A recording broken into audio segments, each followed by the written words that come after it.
Today on the Loud Quiet, what are we watching? Summer edition. Hey guys, welcome back to the Loud Quiet. So we thought today our last two episodes have been a little heavier and instructional, if you Yeah, very might say. tactical. Just so this one we thought we would lighten it up a little bit, and this will be our summer edition of What Are We Watching, since we are now into summer. And I was thinking about this when we were planning this episode out.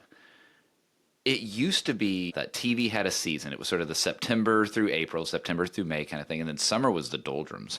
Summer was, well, maybe you'd watch the Price is Right in the morning, and then it'd be reruns in the afternoon. And now that's gone away. So the fact that there's a summer edition is so indicative of how TV and programming in general is just an always existent sort of thing. The first show that I remember doing a summer edition was 90210. Oh, that's They right. did. Do you remember they had the beach club? It was the summer at the beach club, Right. and we were all so excited because yes, that's when New you didn't programming, have yeah. your shows, and Yeah. so yes, we loved that 90210 did the summer edition. Now, yes, with everything coming out and streaming, Right. you can have something new all year round. And you choose when new is. Oh, yes, exactly. Because some of the ones we're going to be talking about today, people have probably already consumed. Like I said, we are far behind. We have definitely not had our TV time because we've just been so busy. And I am definitely behind. For those of you who know, The Young and the Restless is one of my, I've been watching since I was a child. I think I am 3 weeks behind. And That's that almost is a record for well, and because Like even when you because gave the birth. person that I text back and forth with about it, she's texting me things. I'm like, oh, I'm not there yet. I don't know. So yes, it is interesting. So, all right, let's jump into it. Here's a show that it's another one that we were late discoverers of, and it's Suits. We are not approaching, we have started season 9, which is the last season of it. And I joke with Tanner, who is in law school, oh, we're watching that law documentary called Suits. And I get eye rolls all the time because if that were a documentary, the amount of lawsuits that would be brought against that firm. And he's actually the one that kind of got us into it because Right. he was watching it in Japan when it wasn't available on our Netflix yet. And so then when it was, we started it. He gave up on it. I don't even know which season he watched until, but we're in it for the long haul.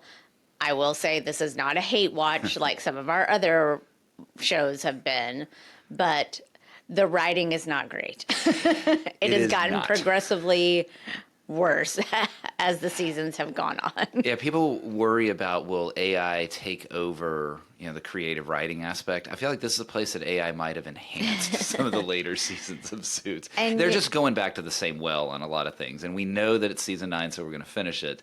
When you see the same storylines, or a character was reintroduced in the latter part of season 8. They And were it was like, just come on. oh, I know. for the love of God, we do not need to see him again.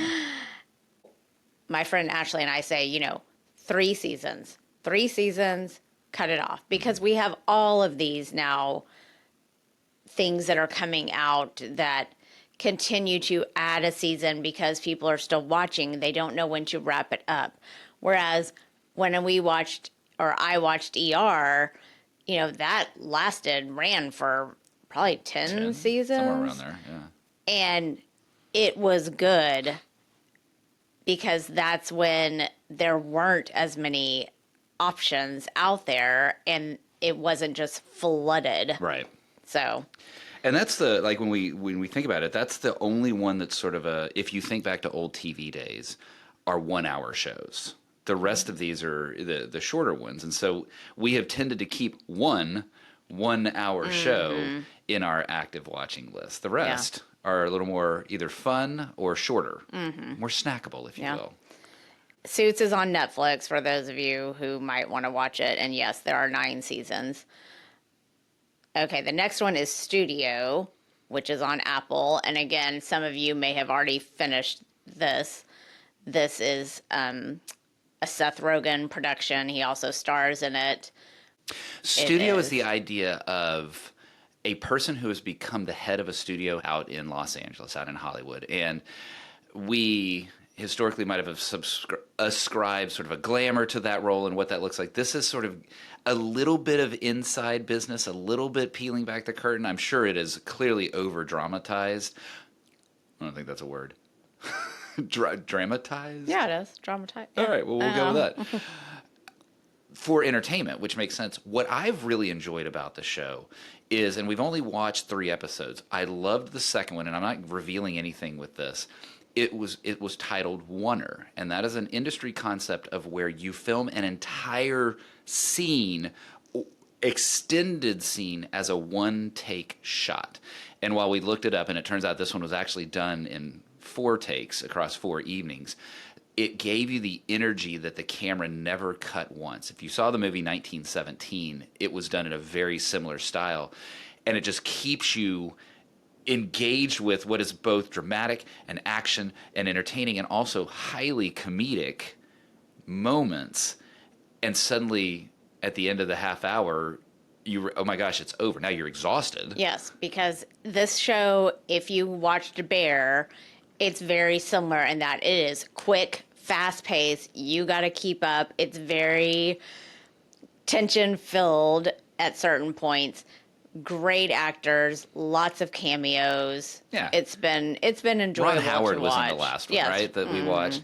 And there will be people that are like, oh my gosh, Seth Rogen, I can't stand him. Or, yay, I love Seth Rogen. He is Seth Rogen, but he's not as Seth Rogen-y as you might experience him. Yes. So he's well cast for the role. Catherine O'Hara's in it. I mean, it's just, it's got a lot of It's been fun. very good actors in it. It has been fun. Another one on Apple, and that is on Apple, is Mythic Quest. This one's going to be under the radar for a lot of people. It was, I don't even remember how we found out about it, because this is now the 4th season, and we watched it from season 1.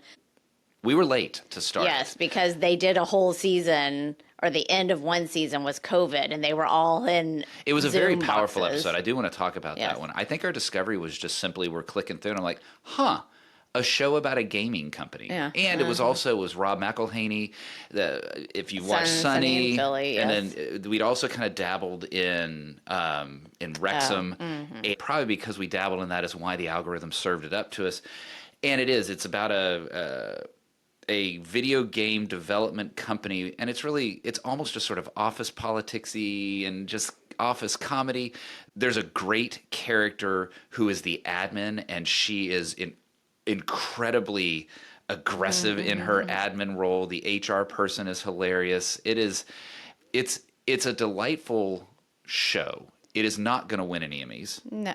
Yeah, no, it's very dry, very sarcastic. I will say that their COVID episode was really impactful because they were bringing their actual human realities to their role realities because they, as humans, were experiencing the separation of COVID, and they brought that into the episode in a pretty impactful way.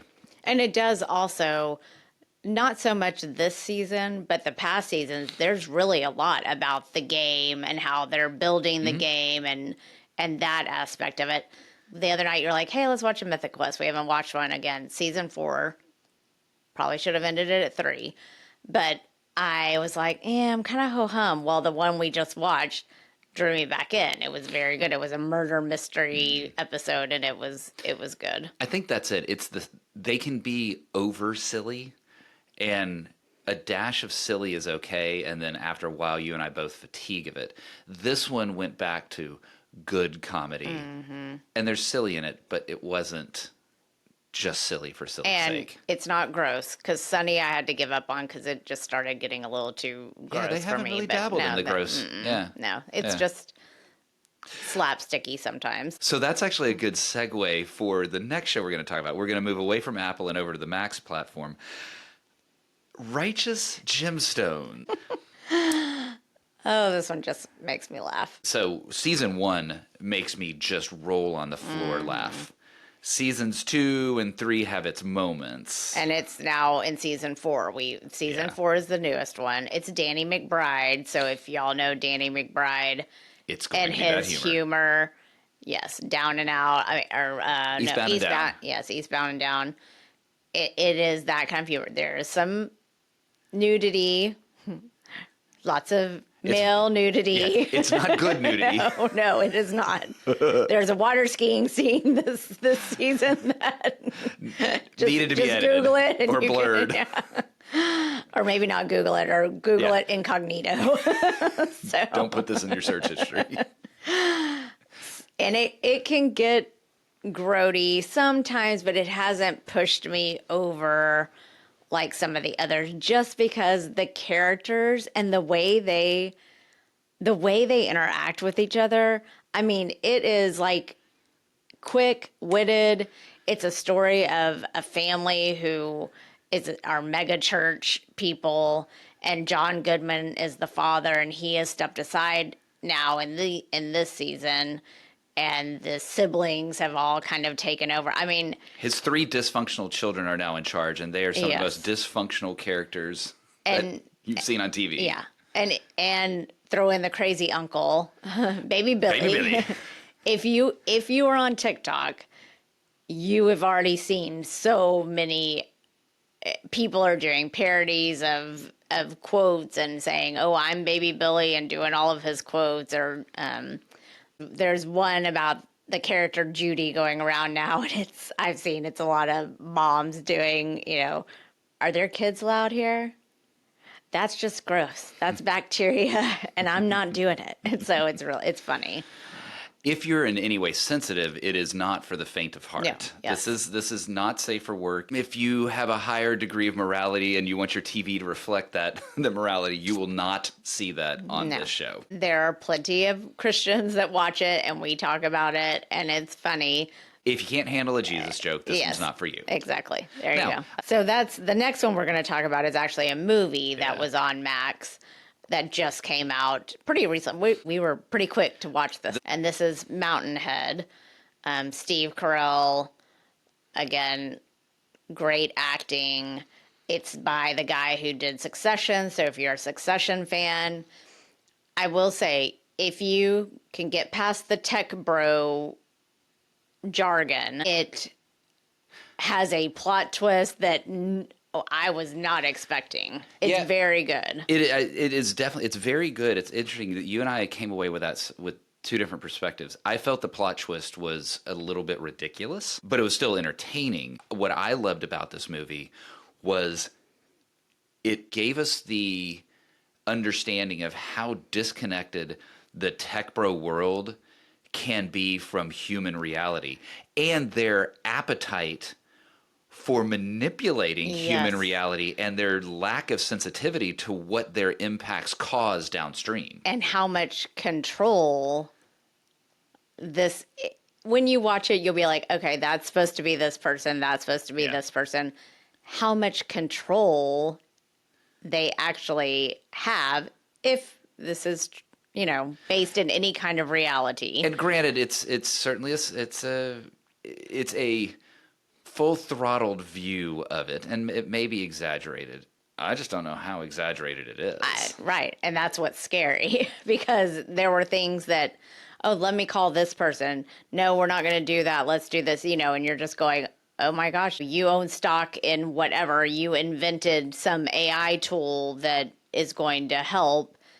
And here you are with people that are trying to control things in the other direction. I mean, it was very interesting. And Well, they were talking about, wait, how many people died in that riot? Okay, not that big a deal. Yeah. Right? Those sorts of things. Oh, wait, it's manipulated video that's causing that? No, we're just going to have to grow through that. People were afraid of the locomotive too. And you can see throughout the movie how some of the mindsets start to shift in some of them. And I thought the plot twist I didn't think it was ridiculous. I thought it was just, oh my gosh, they're really thinking about doing this. I think that's where an argument is on the pro side of that twist, in that it shows you how dramatic it is believed that people would act. Well, because there are stories out there, maybe not necessarily in the tech world, but in other worlds, that what happens in this movie or doesn't happen in this movie has happened. Yeah. It makes you cognizant of the influence that those technologies and the social media of the world I sound so get off my lawn right now, but influence us. Yeah, for sure. But excellent movie. Under 2 hours, which is always a bonus for me. I enjoy that. That's a callback to Studio, how they were watching a brilliant movie. Yes. And then suddenly it extended, and they're like, who's going to sit for the 3 hours for this thing if it doesn't have a cape or a superhero? Exactly. Yeah, this So one this was this under one 2. could not have. And I'd like to know if the guy who's done Succession, because this was a movie, so I wonder if he's done others or if this is his first I don't know. jump into that area. So that's what we're watching. There is sort of, we do this a lot, and I would imagine others are kind of like this. Okay, we watch something, now we just need some junk food. We need something that either we've seen before and we know it, or it's just mindless junk food. And so this is our go-to filler shows. Fillers, That's what, yes. Okay. And I mean, we've always had at night or late night, which on the weekends when we're not For reading. those that are on TV, late night is air quotes here. We are empty nesters. It was 11:30 last night. That's when a Silo show starts. Friends and Seinfeld. We've already talked about those. Yeah. We will watch those till the end of time, and hopefully they will never get pulled from anything. But these are ones that, yes, after sometimes we've watched Suits, and you just want something to laugh at and be funny. Or Studio These that you're are the tired ones. by. Yes. Or these are just ones that, hey, it's too early to go to bed. We've already talked, a lot. Let's just watch something else. there. Okay. The sermon. We're gonna end the episode right there. We've already talked. Let's watch some TV. The sermon today was about marriage, and we're doing fine. So let's get into it. The first one is Schitt's Creek, and I was a late one to this. You and Tegan were much earlier to this. I discovered this when I had the flu one year, and I started watching it, and it was hilarious. And then, yes, she watched some with me. It's Eugene Levy and his kids. Catherine O'Hara, again, is in it as well. And Chris Elliott, for those of you who know Chris Elliott. There's a lot of biting sarcasm, and there's a lot of love in it. It is about a mega rich family that immediately loses their wealth due to their financial advisors scamming them, and then the IRS coming and taking the assets that are left. So they move from, imagine the wealthiest penthouse in Manhattan to a dumpy motel in a town in the middle of nowhere because... In a town that he had bought for his child. So that tells you how wealthy they were. He forgot that he'd even bought this town. And for some reason, I guess the IRS couldn't take it. The kids are sharing a room, and they are adults sharing a room. They are very much in a... what we it's might a think roadside motel. It's a no-tell motel almost, yes. right? And so suddenly from that to that. And again, in this show, this is one that I feel it goes against my 3 seasons only, because there was not a season of this show that I was like, they should have cut it. This one is 6 seasons, and the characters are just so well developed.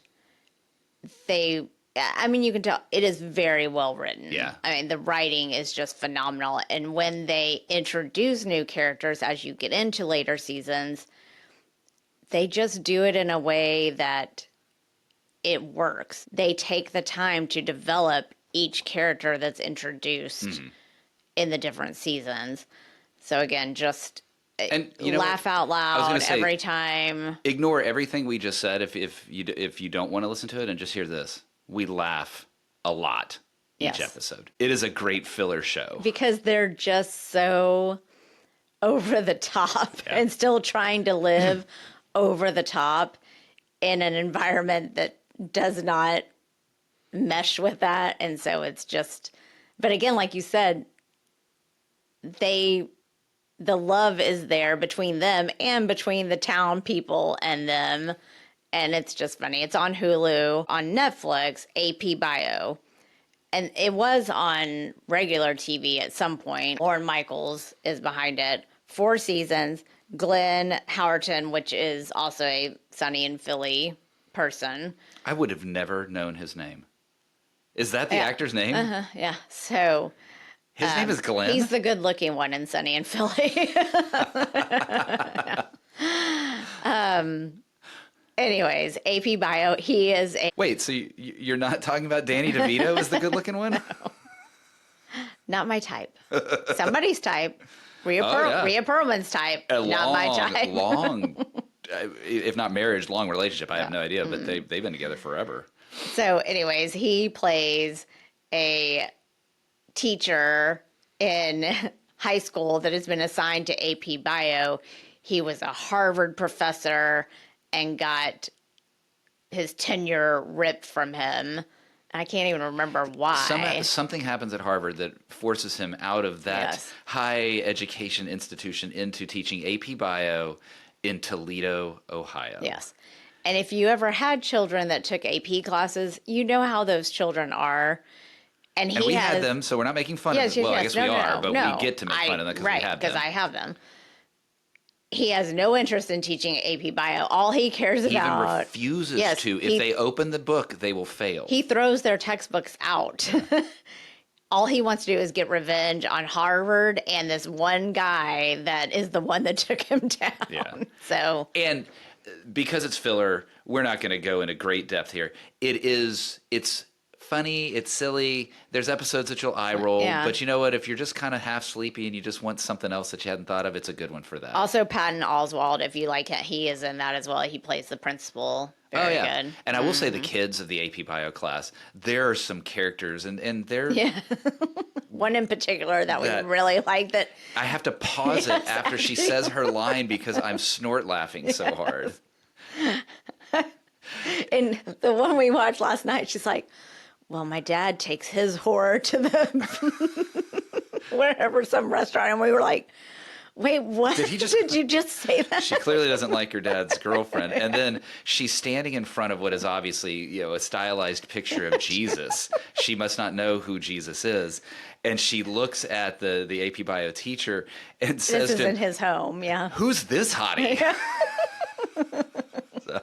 She has a lot of these. Is this your dad? Yeah, is this your dad? She's got a lot of those hyper adult, semi-raunch, little blue comedy that you're not expecting to see out of a high school student. And that's fun. Netflix, 4 seasons, quick watch. Yep. Last filler is Acapulco. What drew us into Acapulco is actually the titles are all 80s songs. Now, little caveat, the disappointment is they don't do anything with that song in the episode. It just is an inspired theme inside the episode.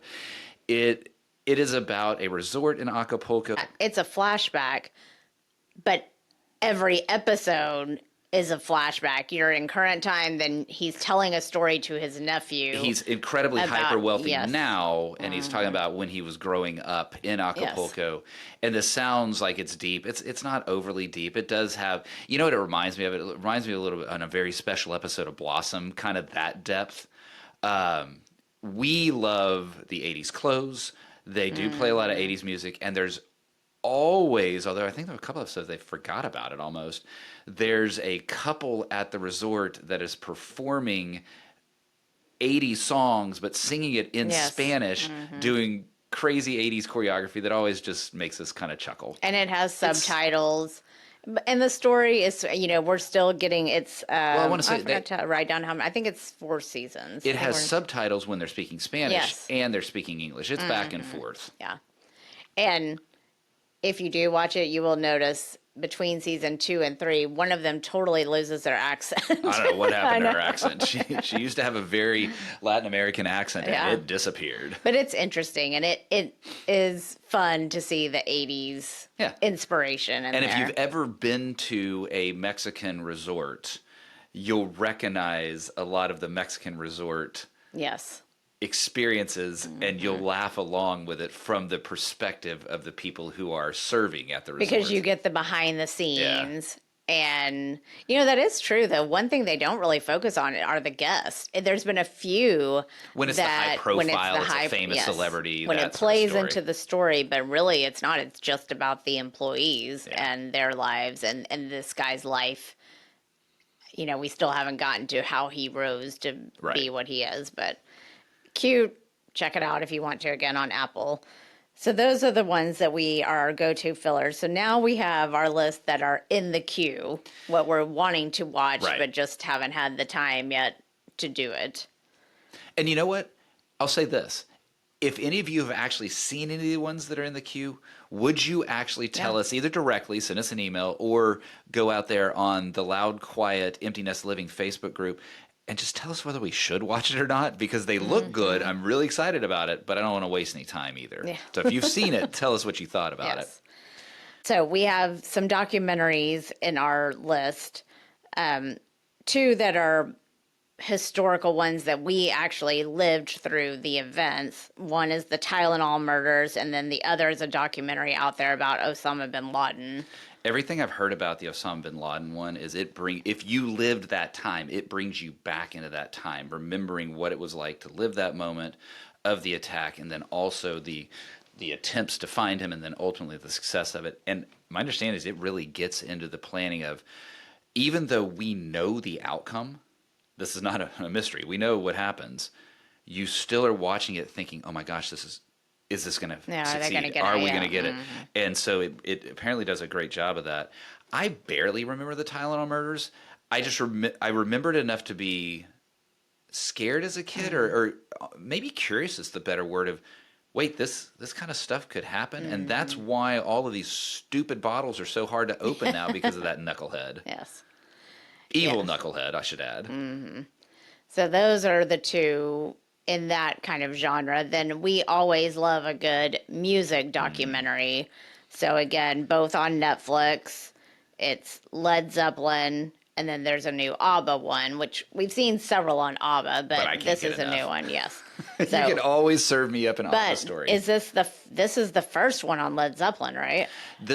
I don't know if it's the first documentary. I guarantee somebody's done that before. They were notoriously private with their footage, with any of their videos and stills, and they were not a band that was open to this sort of thing. Something has changed, and they've opened the vault. I guarantee that something is a paycheck. Yeah. That's what makes this dramatically different than anything else that might have been there before. I pray to God this is not the drudgery that Beatles one was. I was just sitting here thinking, if there's a lot of sitting around in a room replaying the same what's Led Zeppelin's? Are they have a ton of songs. I know. So. What's their big? You can't even answer that. But Stairway to Heaven is probably the one that you'd be thinking. Stairway to Heaven is going to be. They only do the first 5 minutes. That for 4 hours. Let's do that over. I want to try that with a different tone. And that's what I didn't look at to see how many episodes each, because that Beatles one was lots of episodes and long. I don't think it was lots of episodes. I think it was 3. Yeah. And I think each episode was 3 hours. They forgot to pay for an editor in that one. It was awful. So, sorry if you are a huge Beatles fan. We like the Beatles, but yes, that documentary was a little mind-numbing. So so we will have those queued up sometime to watch, hopefully. And then we're going to close out with 2 shows that we see on Apple that we're interested and excited about. They're back to the drama. These are your drama, comedy, fictional, not a documentary. There's Your Friends and Neighbors, which is John Hamm. That seems like an intriguing concept. And I've heard so many people talking about it. We just haven't watched it. The concept, right, is he's incredibly wealthy, but then goes through a divorce, loses his job, and so ends up not having the resources to live the life and the lifestyle that he lived before. Well, then he realizes all his friends and neighbors have plenty of stuff, so he starts breaking into their houses, and that's all I know from here. Is that what I don't know. All I've heard is people saying, you don't think about who's in your house all the time. Yeah. And then the other one is Stick, which is starring Owen Wilson, and it's about a washed-up golfer who then discovers some young kid that is going to be his next big thing, and So we just saw it flipping. I hadn't even heard anything about it. Both of these are on Apple, and so we watched the trailer, and it's episodes Yeah. as well. So And it's done by the Ted Lasso people, so we know what we're getting into. It's going to be absolutely syrupy sweet. It's hopefully going to be funny. There's going to be moments and quotes that are going to end up being on people's, couch cushions as probably motivational. so. But I know what I'm getting into, and I hope it's a good story, and it's just kind of a little brainless fodder there. Yeah. So that's in our list to watch. We'll see if we get to those this summer. I'm not sure. summer when- is flying by. When we're talking to you about what we're watching, the winter edition, we'll be talking about Your Friends and Yes. Stick. But yes, if y'all have seen any of the ones that we've talked about, if you've seen any of the ones that are in our list to watch, or if you would like to give us some of the ones that you have enjoyed that we didn't have on our list, we are always up to taking suggestions from our community out there. And you can just go to the Loud Quiet Empty Nest Living, our Facebook group. Also, our newsletter just started last week, and we would love for y'all to subscribe to that. For anyone who signs up for the newsletter, there is the free download that you get, which is the 10 tips for parents of college kids home for summer. And the URL is in the show notes. Yes, it is theloudquiet.kit.com/sign-up. But that's in the show notes, so Yes. don't even try to remember that. And our first edition came out last week. We will have number 2 coming out this week.